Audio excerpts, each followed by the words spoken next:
The deed to the property felt heavier in Henry Abbott's calloused hands than any piece of parchment had a right to feel, as if the ink itself carried the weight of his entire future pressed into those carefully scripted words. He stood at the edge of the valley, surveying the spread he had purchased sight unseen with the last of his military pension and savings, and his heart sank like a stone dropped into a well. The ranch was not abandoned as the land agent had claimed. Smoke curled from the chimney of the main house. Fences stood in good repair, and he could see figures moving between the barn and the paddocks where horses grazed contentedly in the afternoon sun. Henry was a man who had seen 32 winters, with sandy brown hair that fell past his collar and eyes the color of storm clouds. His frame was lean and strong from years of military service on the frontier, and his face bore the weathered look of someone who had slept under stars more often than under a roof. He had fought in the border wars, had seen things that still visited him in his dreams, and when his contract ended, he had wanted nothing more than a quiet place to build a life far from the clash of steel and the screams of the dying.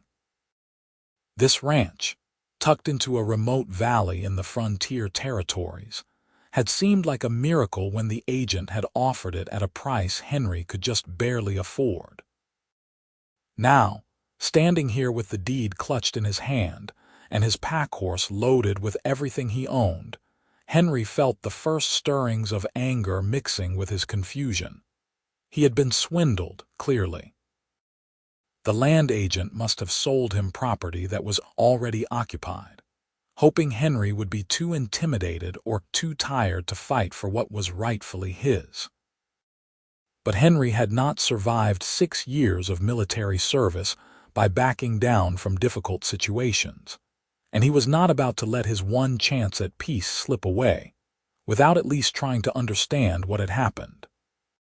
He urged his horse forward down the slope toward the ranch buildings, his hand instinctively checking the position of the sword at his hip. As he drew closer, he could make out more details, and what he saw made him pull his horse to an abrupt stop. The figures moving around the property were not human. They were orcs, 5 of them, all female from what he could tell at this distance. They moved with the characteristic strength and grace of their kind, their green skin catching the sunlight as they went about their work. One was hauling water from the well with ease, carrying buckets that would have made a human man strain. Another was mending fence posts with efficient strikes of a hammer. 2 more were working with the horses in the paddock, and the 5th was hanging laundry on a line stretched between 2 posts. Henry felt his throat go dry. He had fought orcs during the war, though those had been warriors from the raiding clans that swept down from the mountains to attack human settlements.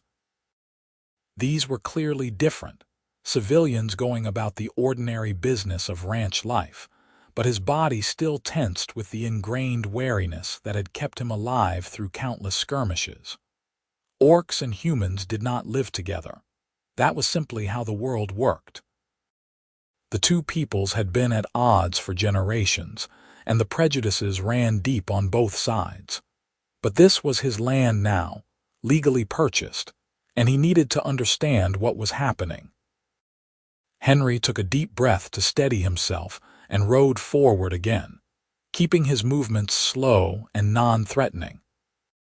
He was close enough now that he knew they must have spotted him.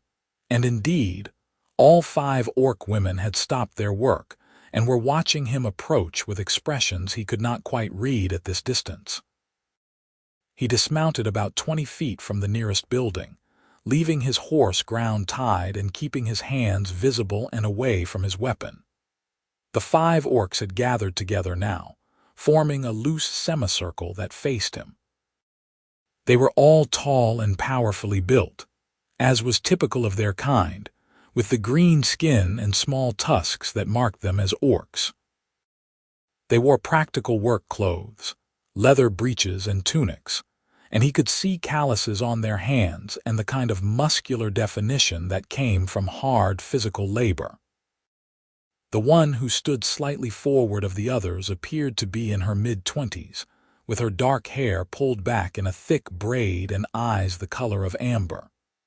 She stood with her arms crossed over her chest, her expression guarded but not hostile.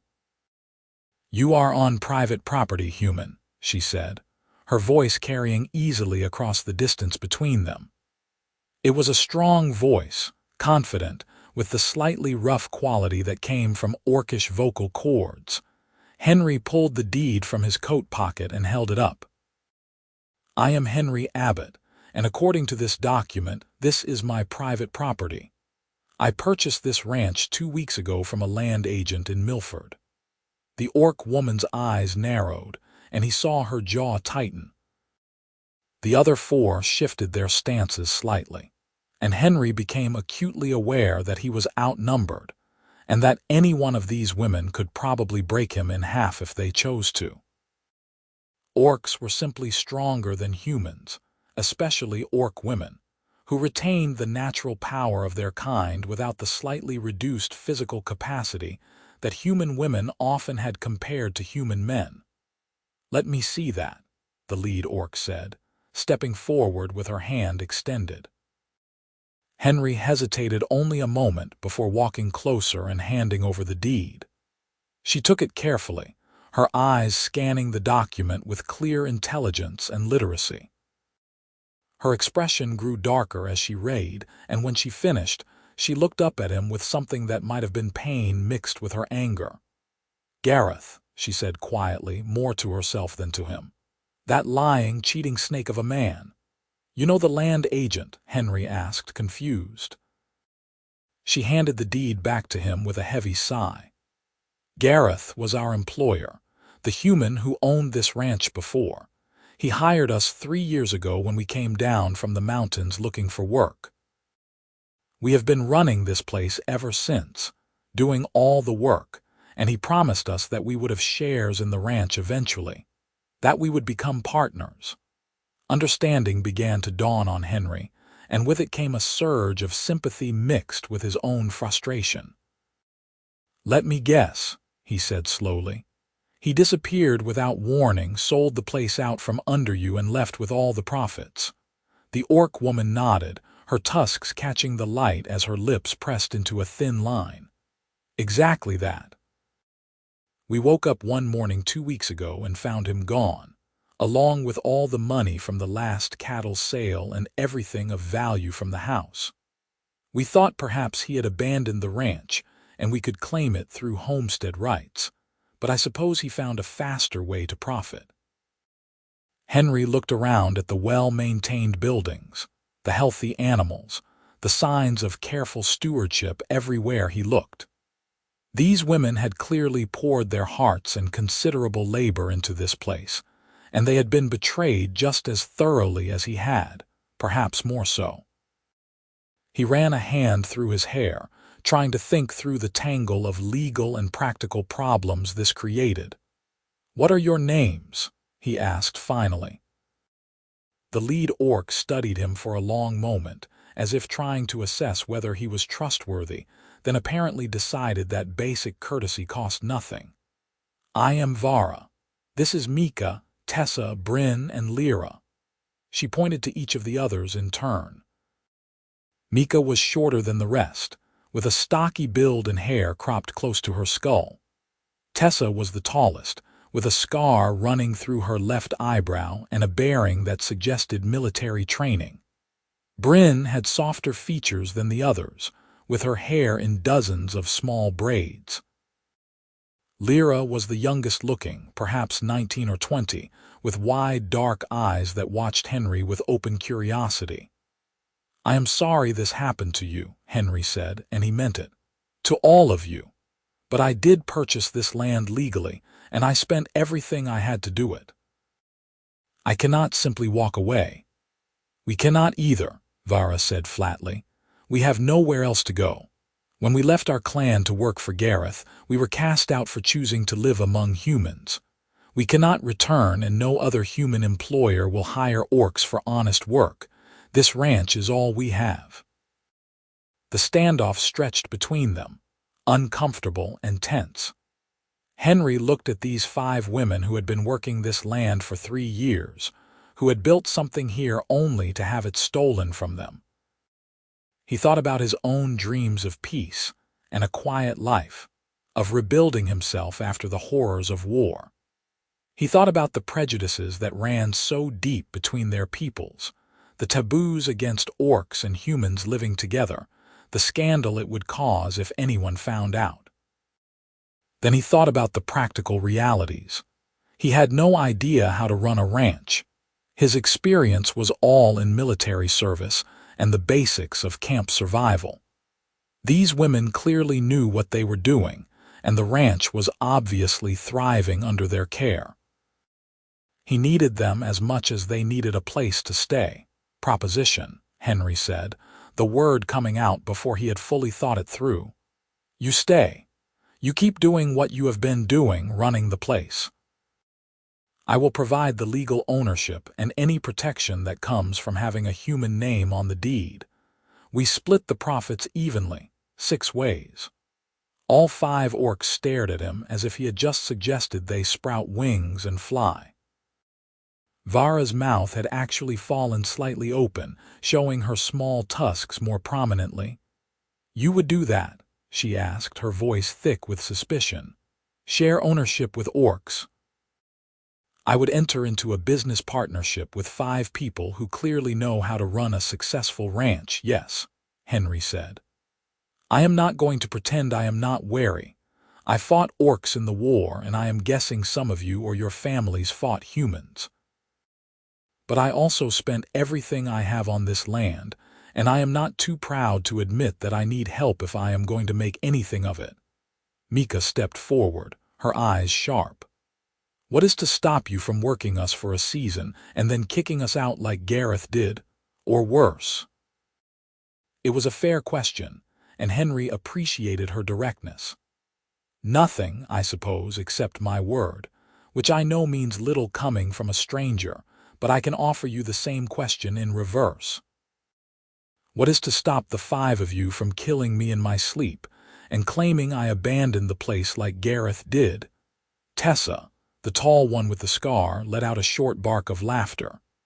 "He has a point, Mika. Any arrangement requires trust on both sides. Or at least a willingness to try trust," Bryn added softly. Vara was still studying Henry with those amber eyes, and he had the uncomfortable feeling that she could see straight through him to every thought he had ever had.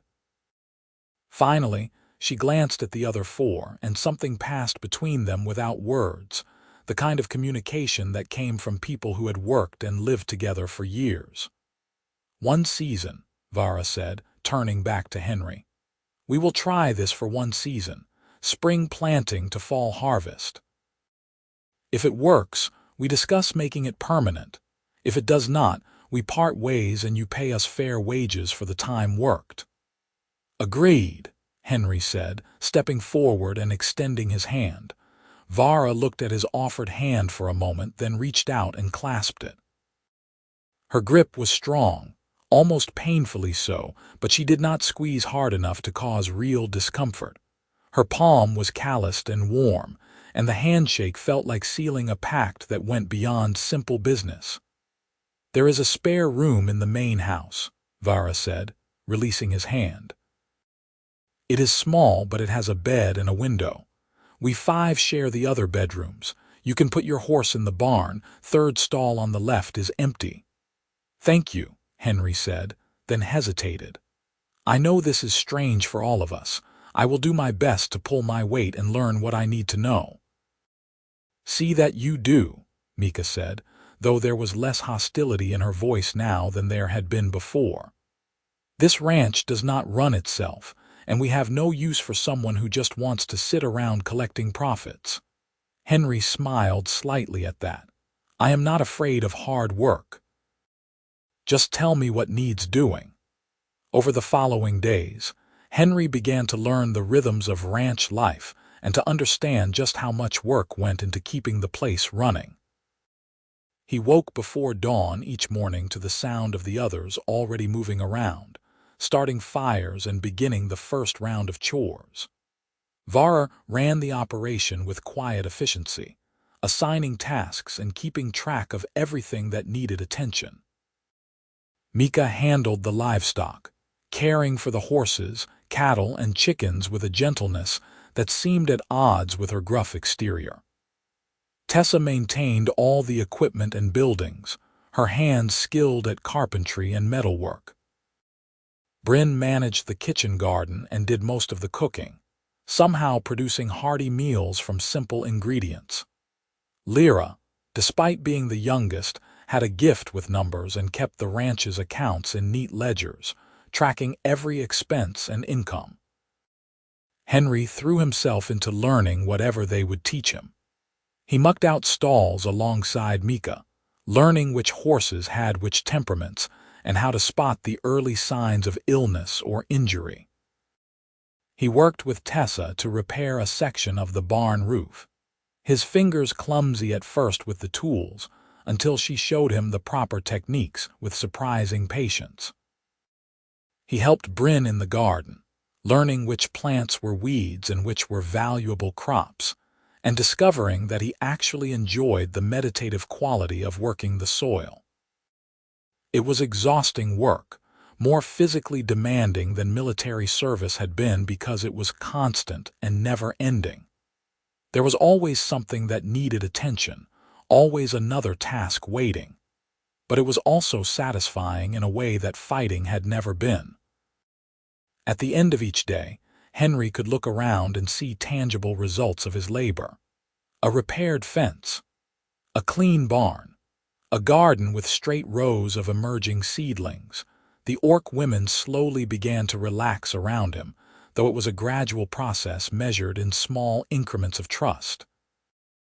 Mika stopped watching him quite so closely when he was near the horses. Tessa began asking for his help with heavy lifting tasks rather than doing everything herself. Bryn started leaving a plate of food warming for him if he was late coming in from the fields. Lyra showed him the account books one evening and patiently explained the ranch's financial situation, which was better than Henry had dared hope, but still precarious enough that one bad season could spell disaster. Vara remained the most guarded, watching him with those amber eyes whenever she thought he was not looking. Henry caught her gaze on him often, and he found himself increasingly aware of her presence. She was beautiful in a way that he had never associated with orcs before, all strength and fierce determination and unexpected grace. When she worked, she moved with economy and purpose, and when she spoke, the others listened. She was clearly the leader of their small group, and Henry respected the way she carried that responsibility without arrogance or unnecessary harshness. One morning about 3 weeks after his arrival, Henry was helping Mika move a pregnant mare into a more comfortable stall when the horse suddenly became agitated, her ears pinning back and her eyes rolling. Henry instinctively moved to calm her, putting his hand on her neck and speaking in low, soothing tones. The mare settled slightly but continued to dance nervously. "She is close to foaling," Mika said, running her own hand over the mare's swollen belly. "But something feels wrong. The foal is positioned badly, I think." "What do we do?" Henry asked, keeping his voice calm despite the flutter of worry in his chest. "Get Vara," Mika said shortly. "She has the most experience with difficult births." Henry ran to find Vara, who was working on the irrigation ditches in the far field. She took one look at his face and immediately set down her shovel, jogging back toward the barn with him. By the time they arrived, the mare was clearly in distress, her breathing labored and her body trembling. Vara examined the horse quickly, her hands gentle but thorough. Her expression grew grim. "The foal is breech. We need to turn it or we will lose them both." "Tell me what to do," Henry said immediately. Vara glanced at him, surprised. "This will be difficult and unpleasant." "You do not have to. Tell me what to do," Henry repeated firmly. What followed was one of the most intense and difficult experiences of Henry's life. Following Vara's instructions, he helped hold the mare steady while Vara worked to reposition the foal, her face tight with concentration and her arms buried to the shoulders in the straining horse. Mika stood at the mare's head, keeping her as calm as possible. The mare screamed and thrashed, and it took all of Henry's strength to keep her from injuring herself or Vara. Time seemed to stretch and warp. Henry's arms burned with fatigue, his clothes were soaked with sweat and worse, and he was terrified that despite their best efforts, they were going to lose both animals.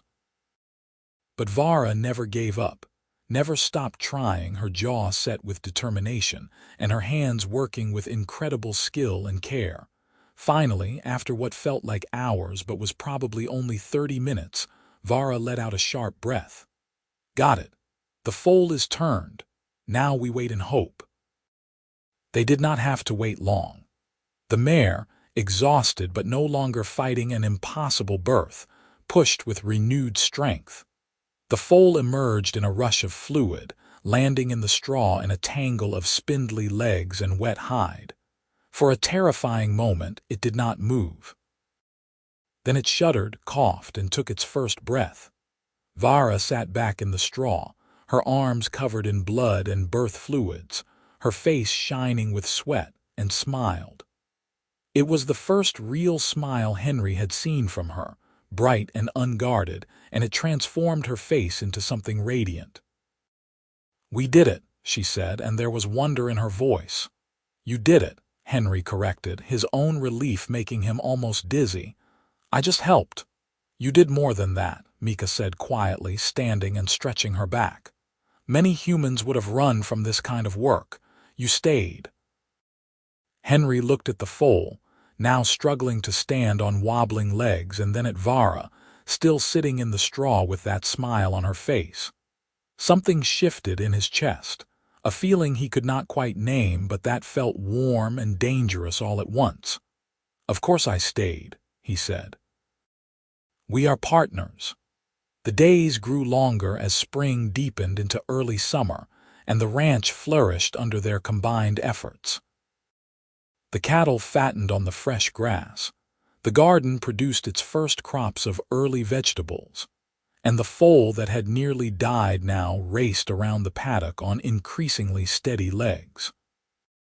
Henry found himself falling into the rhythms of ranch life as if he had been born to it, his body adapting to the physical demands, and his mind learning the thousand small details that made the difference between a successful operation and a failing one.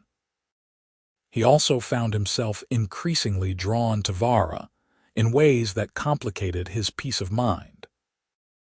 He watched her more than he should, noticed the way the sunlight caught in her dark hair when she worked, the way her eyes crinkled slightly when she laughed at something Lyra said, the unconscious grace with which she moved despite her size and strength. He caught himself listening for her voice among the others, seeking her out with his eyes when they were all working together. It was foolish and dangerous, this growing attraction. Humans and orcs did not fall in love.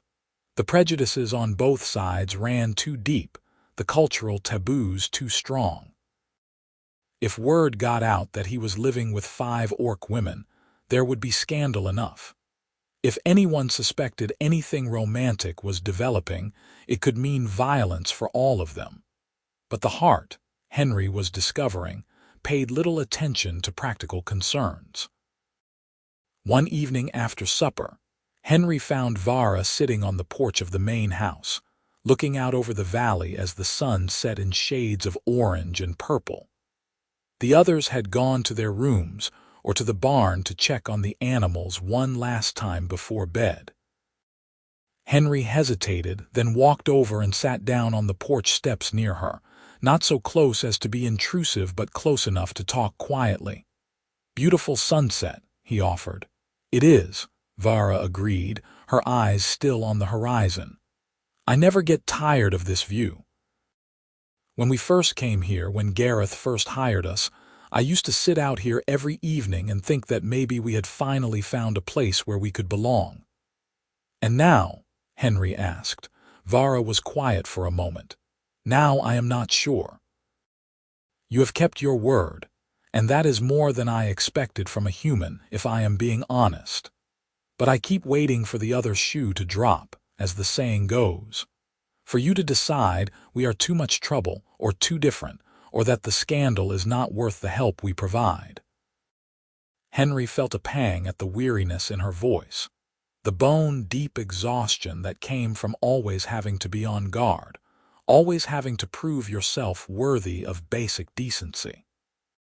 He knew that feeling, had carried his own version of it through the war years when death could come at any moment and trust was a luxury few could afford. "I am not Gareth," Henry said quietly, "and I am not going anywhere. We made a deal for a season, but I hope when that season ends, you will all agree to stay on permanently. I cannot imagine running this place without you. I would not want to." Vara turned to look at him then, her amber eyes searching his face. "Why?" she asked. "Why are you so different from other humans we have known? Why are you not afraid of us or disgusted by us?"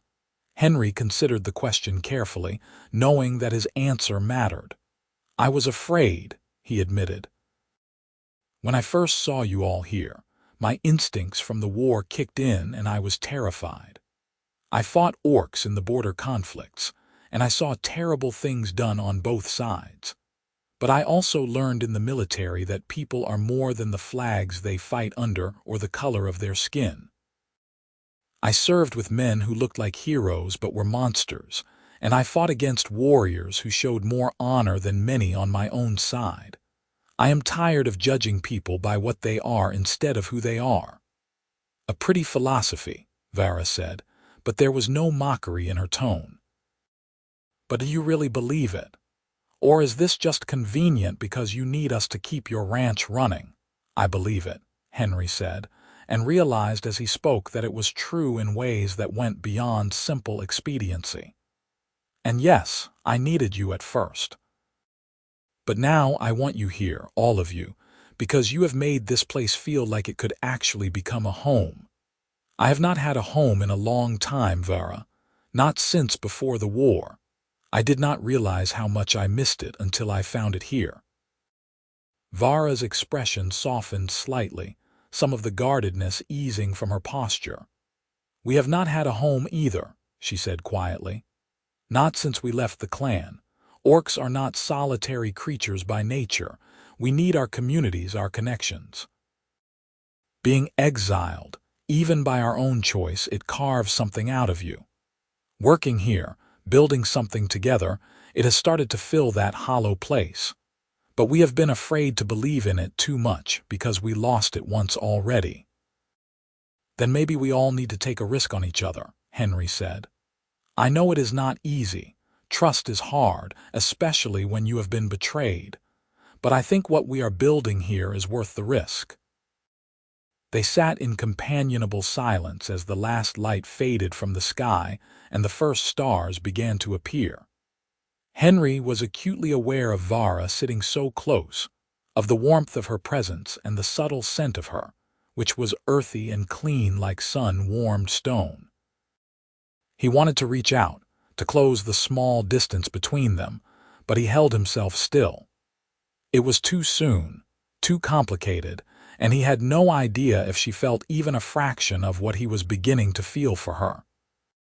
The summer work intensified as the crops reached their peak, and the cattle needed to be moved to higher pastures. Henry worked alongside the orc women from dawn until well past dusk, his body growing harder and stronger with the constant physical labor.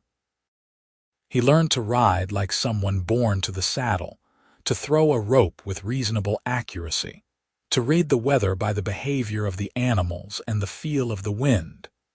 He also learned the individual personalities and quirks of his partners.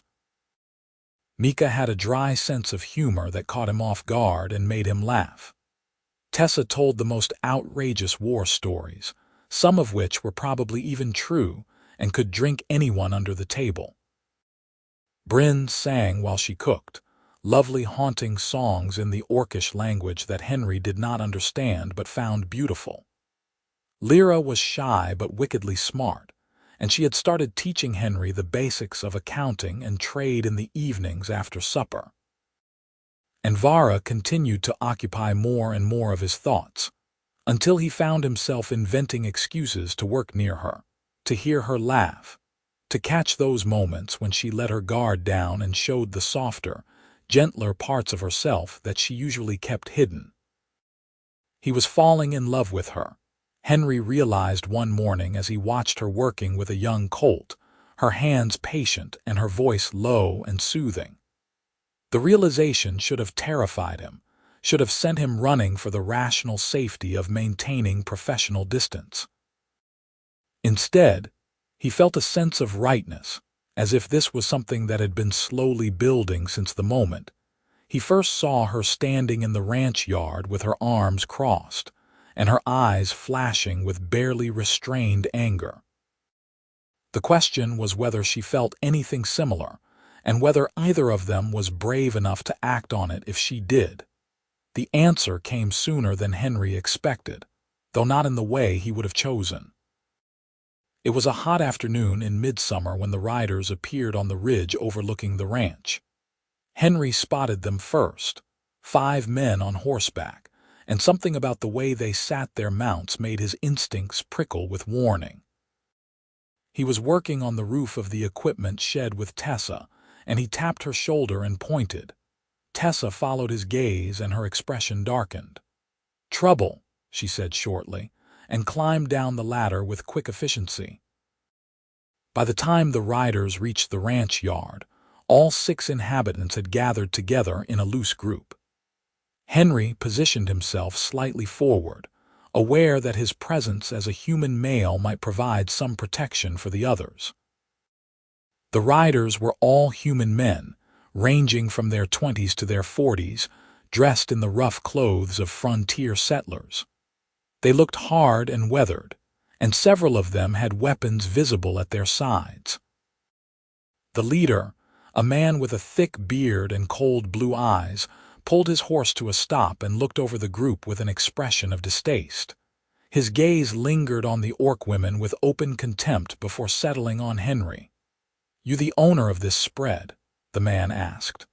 "I am," Henry said calmly. "Henry Abbott.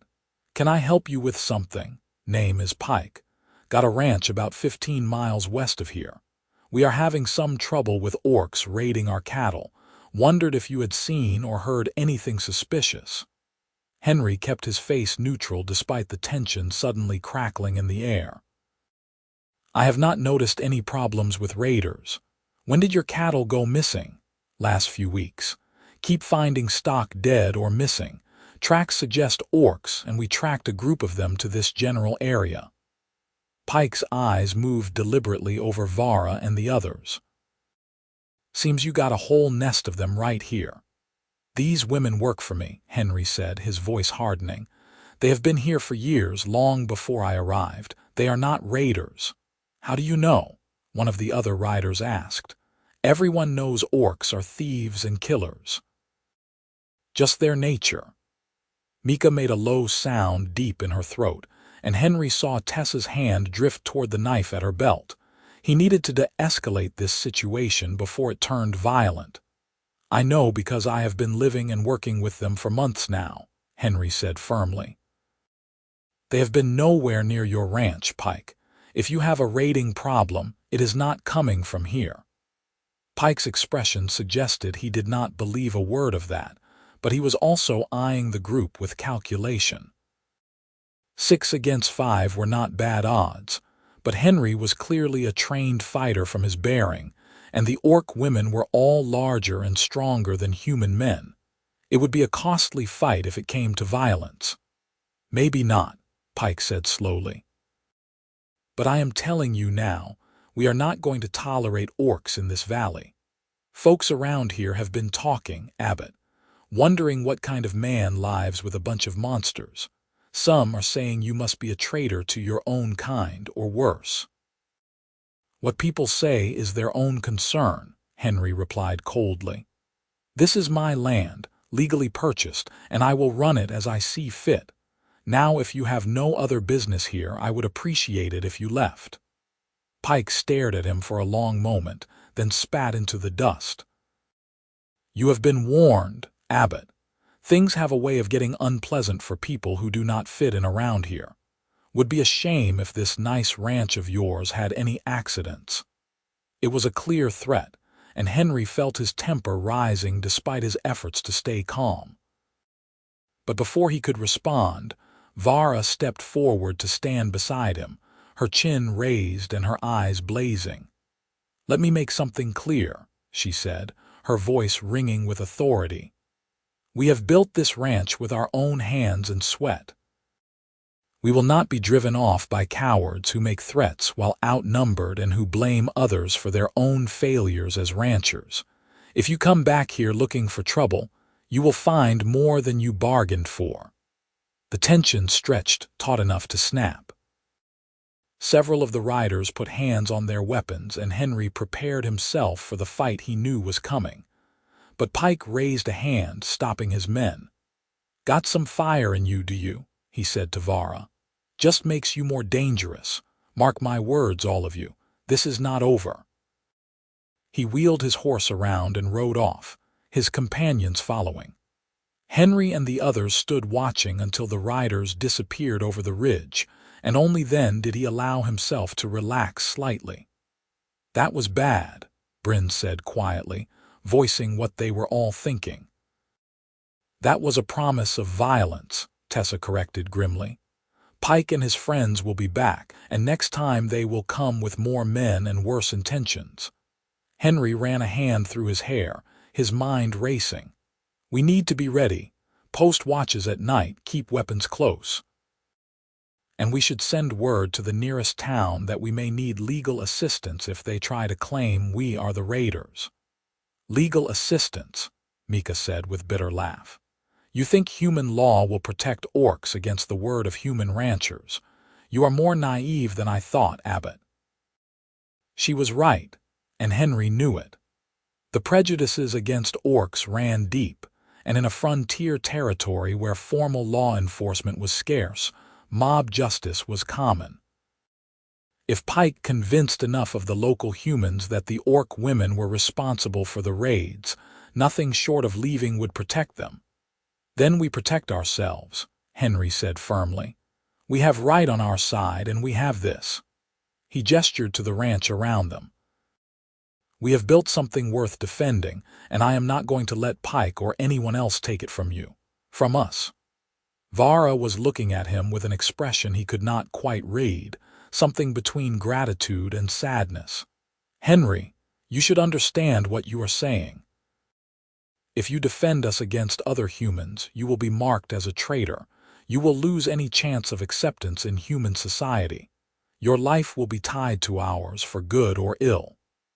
I understand, Henry said, meeting her amber eyes directly, and I am saying it anyway. This is my home now. You are my family. That means something to me. The words hung in the air between them, heavy with implications that went beyond simple partnership or friendship. Henry saw Vara's eyes widen slightly, saw the way her breath caught, and for a moment he thought she might say something that would change everything. But then Lyra cleared her throat nervously, breaking the spell. We should prepare, Lyra said practically. Tessa, can we set up some kind of alarm system? Something that would wake us if riders approached at night. Already thinking about it, Tessa replied. Come on, I will show you what I have in mind. The group dispersed to their various preparations, but Henry caught Vara's arm gently as she turned to go. She stopped and looked at him, a question in her eyes. I meant what I said, Henry told her quietly. All of it. Vara's expression softened, and she reached up to touch his face briefly, her calloused hand warm against his cheek. I know you did. That is what frightens me." She walked away before Henry could ask what she meant, leaving him standing in the yard with his heart pounding and 1,000 questions racing through his mind. The attack came 3 nights later, and it came with fire. Henry woke to the sound of Tessa's alarm system, a series of bells and clattering pans that she had rigged around the perimeter of the ranch. He was on his feet instantly, grabbing his sword and running for the door. Outside, he could see flames already licking up the side of the barn, bright orange against the darkness. "Fire!" he shouted, though the others were already pouring out of the house and bunkhouse. "Get the animals out!" Mika and Vara ran for the barn while Bryn and Lyra raced to start hauling water from the well. Henry and Tessa moved to intercept the riders he could now see circling the property, torches in their hands and weapons at their sides. There were more than 5 this time, at least a dozen men, and Henry recognized Pike at the lead. "You were warned, Abbott," Pike shouted. "Time to clean the monsters out of this valley." Another torch arced through the air, landing on the roof of the equipment shed. The dry wood caught immediately, flames spreading with terrifying speed. Henry felt a surge of fury so intense it almost blinded him. These men were going to destroy everything they had built, everything they had worked for, because of nothing more than blind prejudice. "Tessa, with me!" Henry shouted, and ran at the nearest riders with his sword drawn. What followed was chaos and violence, and the acrid smoke of burning buildings. Henry fought with a desperate ferocity he had not felt since the war, his blade singing through the air as he drove back the riders. Tessa fought beside him with brutal efficiency, her superior orcish strength letting her pull men from their horses and disable them with swift strikes. But they were outnumbered badly, and more torches kept flying, more fires starting. The barn door crashed open, and Mika emerged leading a string of panicked horses, their eyes rolling white in the firelight. Vara was right behind her with more animals, her face streaked with soot and her arms showing burn marks from where she had fought through the flames. They got the horses to safety, and then turned to join the defense, Vara grabbing a pitchfork and using it like a staff to knock riders from their mounts. The fight was turning against them despite their efforts. There were simply too many attackers and too many fires. Henry felt despair beginning to creep in even as he fought, knowing that even if they survived the night, the ranch might be destroyed. Then he heard the sound of more hoofbeats, and his heart sank further, certain that Pike had brought reinforcements. But the new arrivals wore the colors of the territorial militia, and the officer at their lead was shouting orders to cease fighting and disperse. The militia's arrival turned the tide immediately. Pike and his men tried to retreat, but several were caught and disarmed. The fires still blazed, but with more hands to help, they were able to bring them under control before the damage became catastrophic. The barn was partially destroyed, the equipment shed was a total loss, but the house and the animals were safe. As the first light of dawn began to gray the eastern sky, Henry stood surveying the damage, his body aching from the fight and his lungs raw from smoke. Vara came to stand beside him, and he saw that her injuries were worse than his own. The burns on her arms looked painful, and she was favoring her left leg. "You need treatment," Henry said, reaching for her arm to examine the burns. "I will be fine," Vara said, though she winced as he touched the reddened skin. "We all will be, thanks to the militia arriving when they did." The militia officer, a woman named Captain Reeves with steel-gray hair and sharp eyes, approached them. "You are lucky we were in the area investigating the cattle raids," she said without preamble. "Your neighbor Pike and his friends are in custody now. Seems they were the ones killing their own cattle all along, trying to create a pretext to drive you out and claim this land for themselves." Henry stared at her. What? Pike wanted your water rights, Reeves explained. This ranch has the best access to the river in the valley.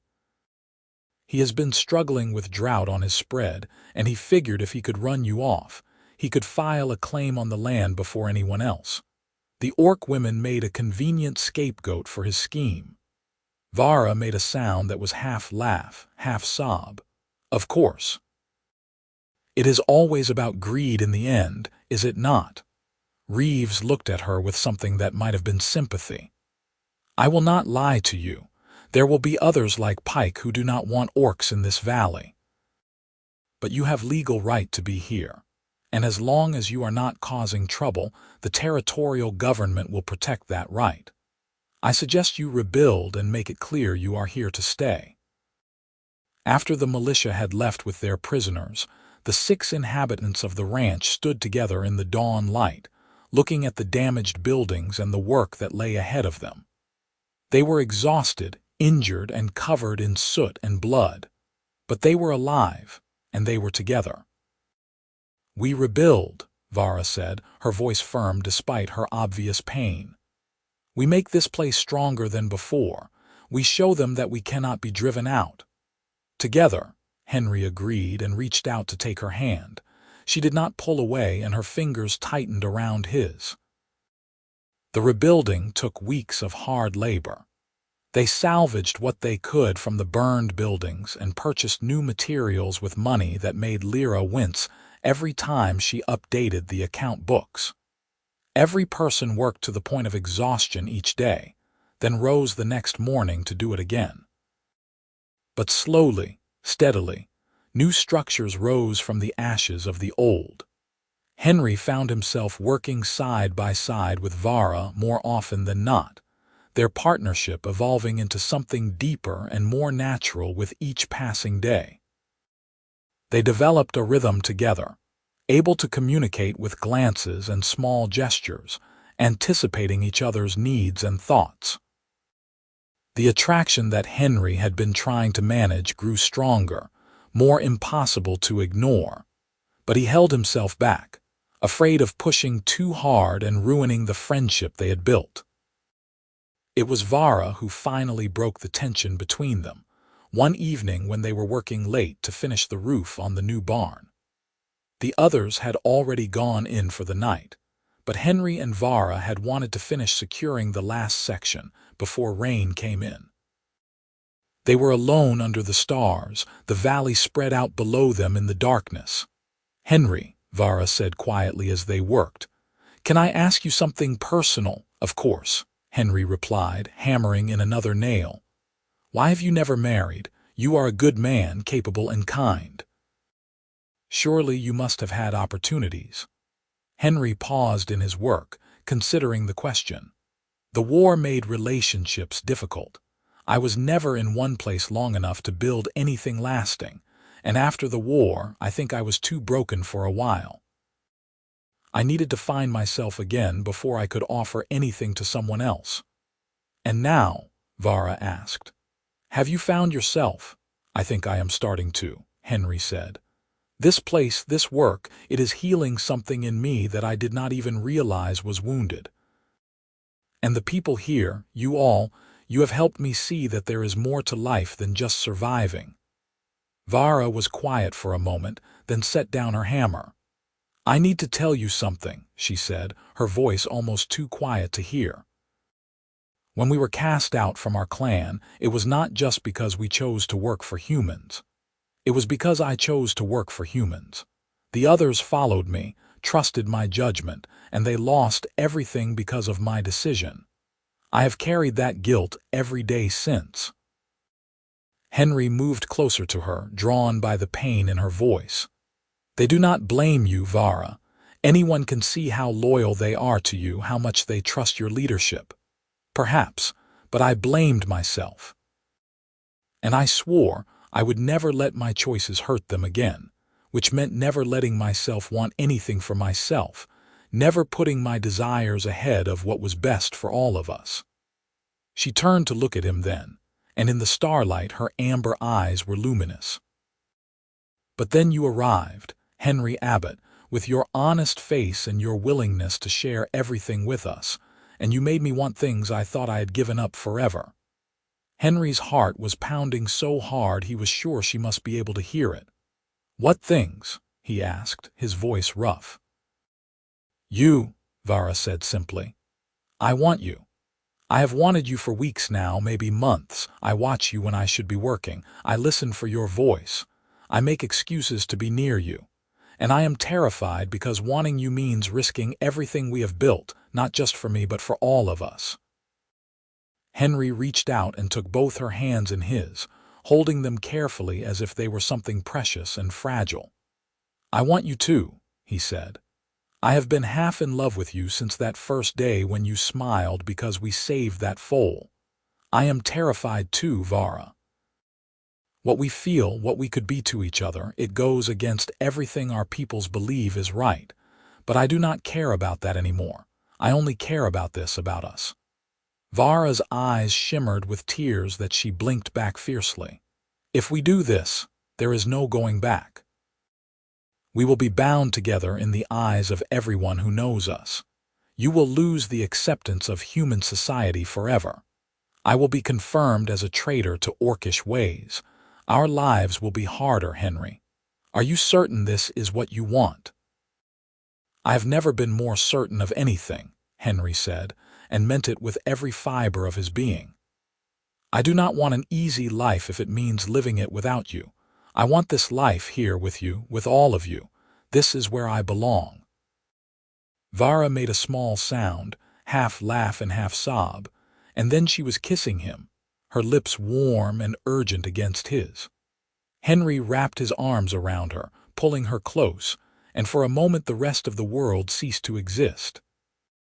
There was only the two of them, holding each other under the stars, finally giving in to what they had been fighting for so long.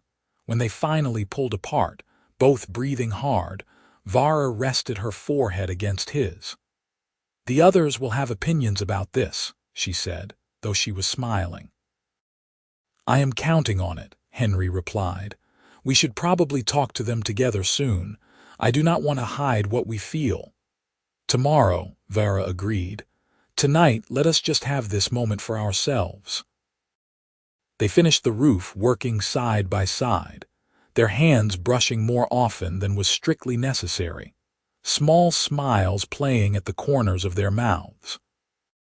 When they finally climbed down from the barn and walked back to the house, they did so with their fingers laced together, a declaration and a promise. The conversation with the other 4 women the next morning went better than Henry had dared hope. They gathered in the main room of the house after breakfast, and Henry and Vara stood together to face them. Vara had insisted on being the one to explain, saying it was her place as their leader and friend. "Henry and I have feelings for each other," Vara said simply, her hand finding Henry's and holding tight. "Romantic feelings.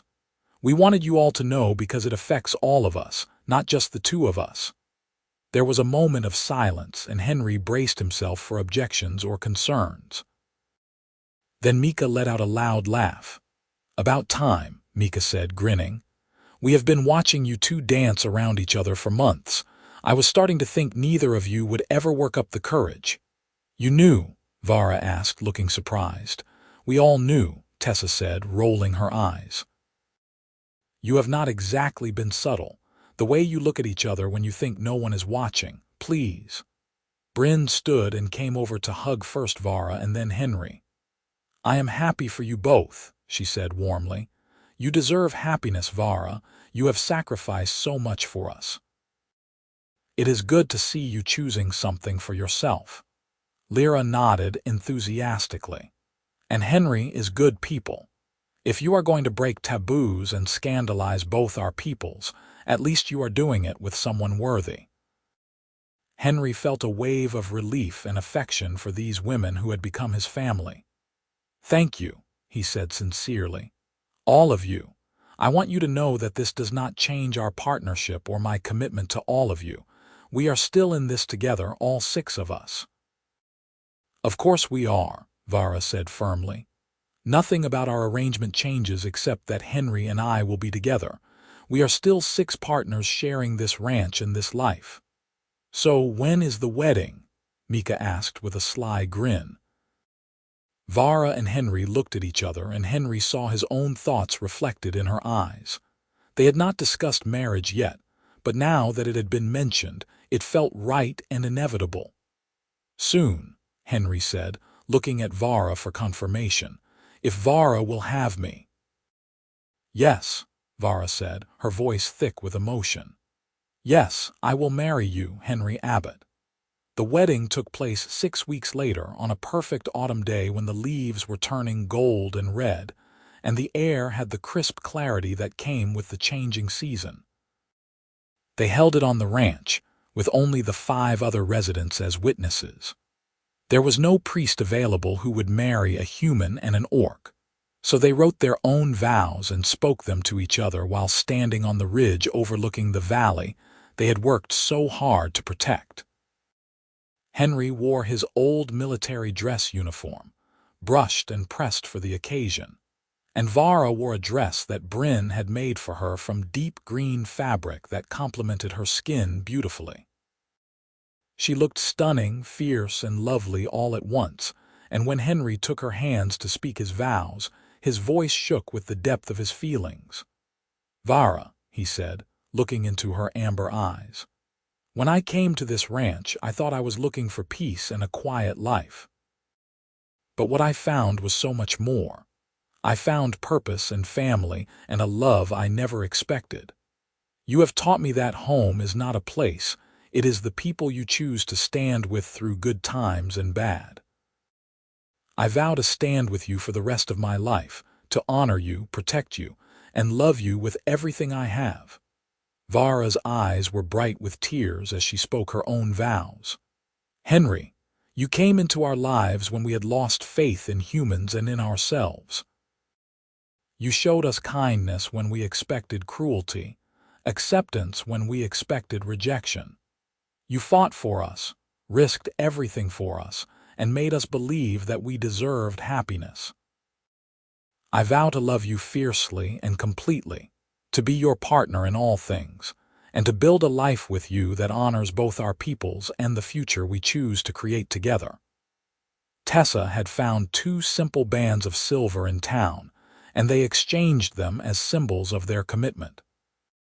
When Henry slipped the ring onto Vara's finger, he felt a sense of completeness that he had been searching for his entire life. This was right. She was right. They were right.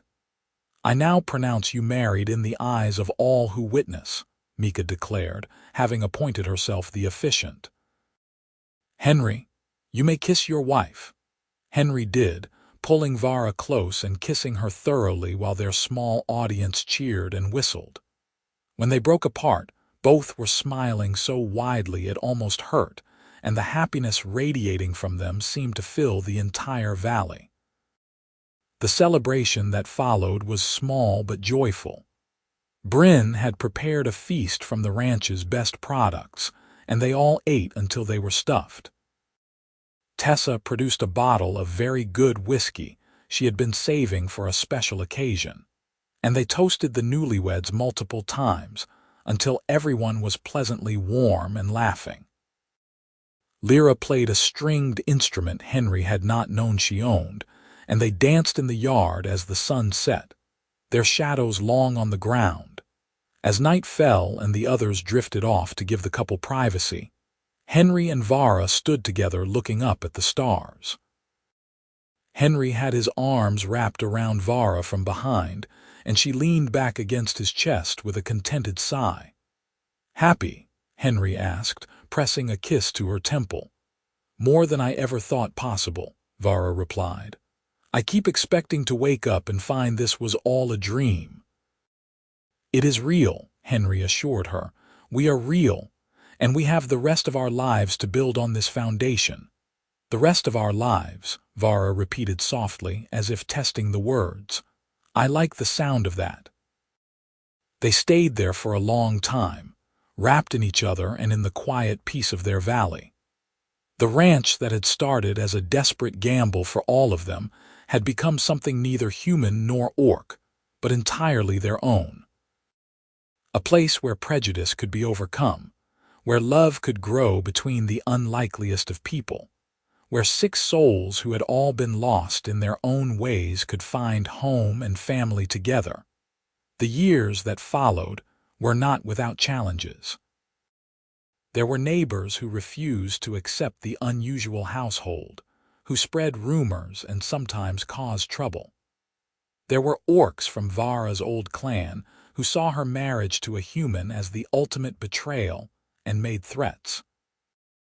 There were hard seasons when the weather turned against them and they struggled to keep the ranch profitable. But through all of it, the 6 partners stood together, their bond growing stronger with each obstacle they overcame. Henry and Vara's marriage became the foundation on which everything else was built, but it never overshadowed the importance of their community.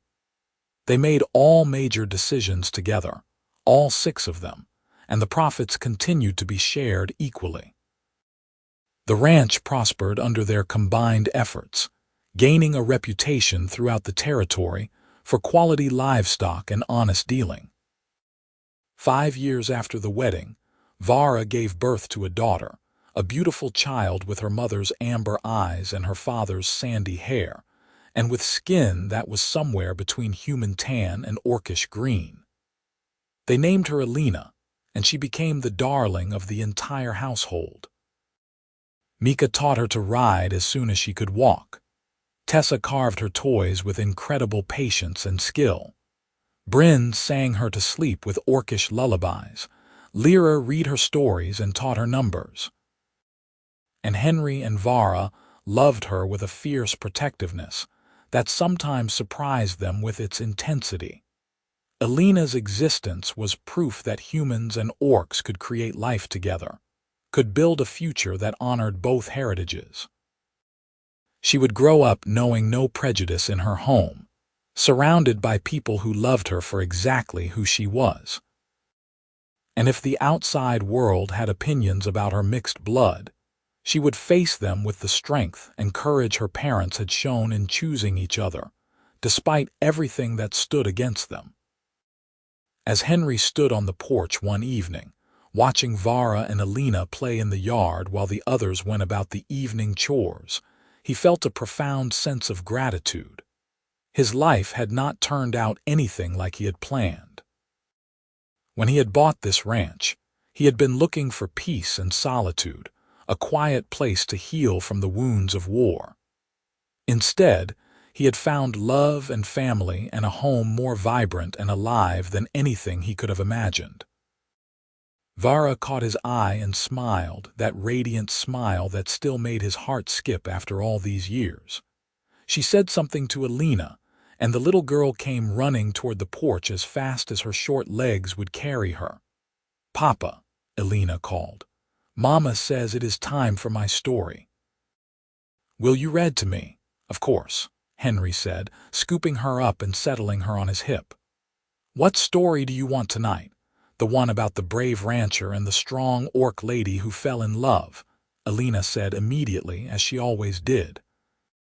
It was her favorite, the story of how her parents had met and overcome all the obstacles to be together. "Again?" Henry asked, pretending to be exasperated, though they both knew he loved telling this story as much as she loved hearing it.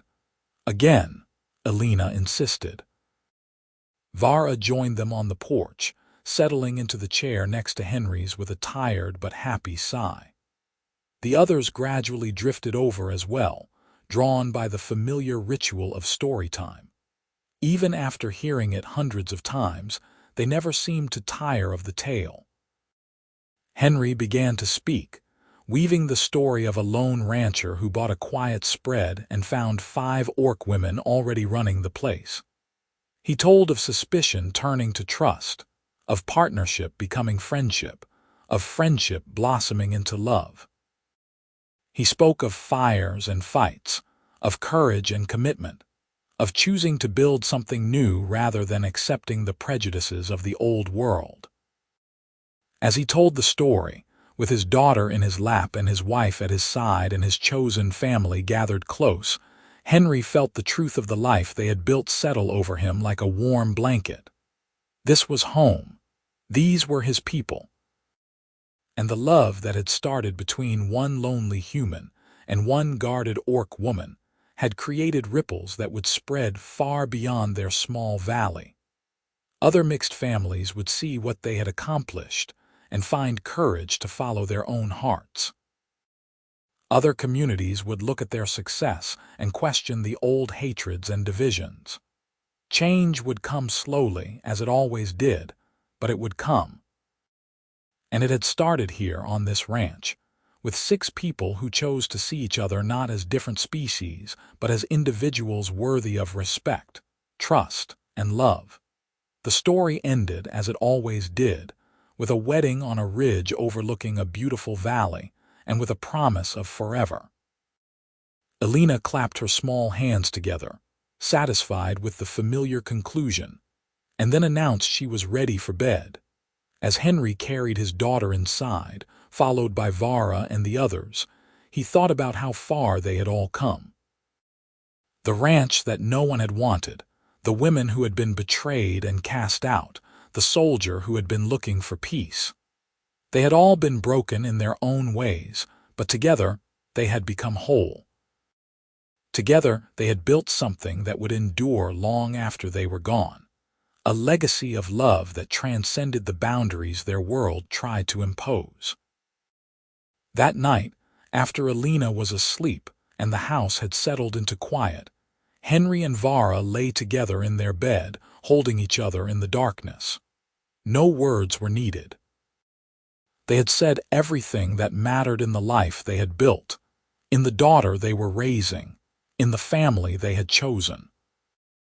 The future stretched out before them, full of unknowns and challenges, but they would face it as they had faced everything else, together with courage and love and an unshakable commitment to the home they had created.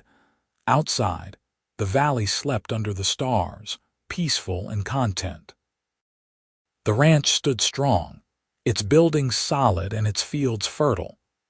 The cattle grazed quietly in their pastures, the horses dozed in their stalls, and the garden that would feed them through the winter grew lush and green. Everything they had worked for, everything they had risked, had led to this moment of perfect, simple happiness. And in the morning, they would wake and do it all again because this was the life they had chosen. This was the love they had fought for. This was home.